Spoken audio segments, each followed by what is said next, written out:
भूतों या आत्माओं का अस्तित्व हजारों सालों से इस दुनिया में विवाद का कारण रहा है।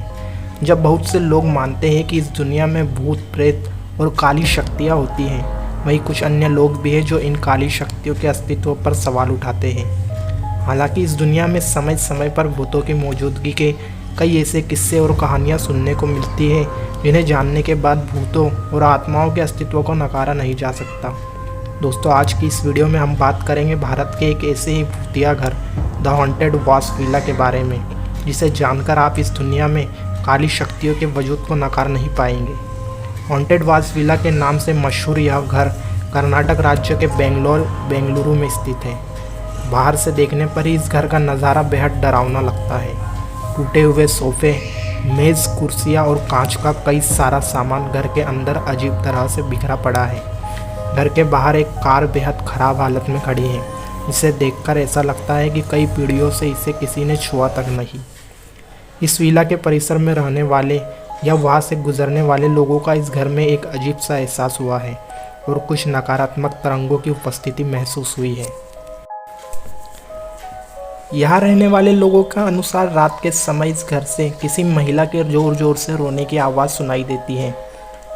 इस भूतिया घर के बारे में लोग कहते हैं इस घर में कोई आत्मा रहती है जो यहाँ आने वाले लोगों को डराती है।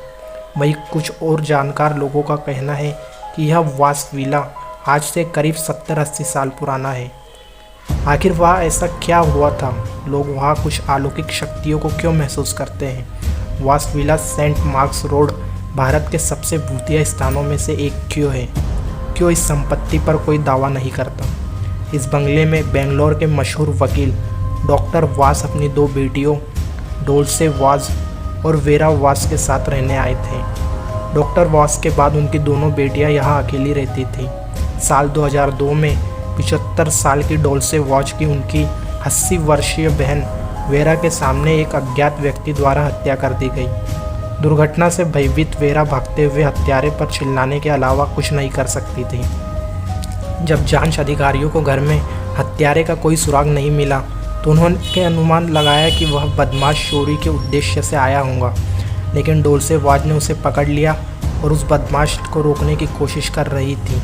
यह घटना आधी रात को हुई थी। उस वक्त वेरा वास सो रही थी और अचानक उन्हें अपनी बहन के चीखने चिल्लाने की आवाज़ सुनाई दी। जब वो आवाज़ की दिशा में वहाँ पहुँची तो वेरा वास ने अपनी बहन डोल्से वास को गर्दन, पेट और हाथों पर गंभीर घाव के साथ पाया। अस्पताल पहुंचने पर डोल्से की मौत की घोषणा कर दी गई। इस घटना के बाद वेरा भी इस बंगले को छोड़कर चली गई। तब से लोगों का मानना है कि इस घर से डोल्से की आत्मा भटकती रहती है और वह किसी और को इस घर में नहीं घुसने देती। यही वजह है कि आज तक इस घर में न तो कोई खरीद पाया है और न ही कोई इस घर में रहने आया है। यह बंगला पिछले कई सालों से ऐसे ही वीरान पड़ा हुआ है। यहाँ पर बेंगलोर के सबसे भूतिया घरों में शामिल है। किस्सों से भरे इस डर के कारण कोई भी रात के समय इस भूतिया घर में घूमने की गलती नहीं करता। कुछ खास लोगों ने इस जगह की बारीकी में जांच की है। उन्हें यहाँ एक नकारात्मक ऊर्जा का एहसास हुआ, जिससे साबित होता है कि इस घर में कोई अलौकिक शक्ति जरूर वास करती है। सबसे दिलचस्प बात यह है कि कुछ सामान सामग्री अब भी वही और जो घर में इधर उधर पड़ी है, लेकिन कोई उन्हें चुराने की हिम्मत नहीं करता।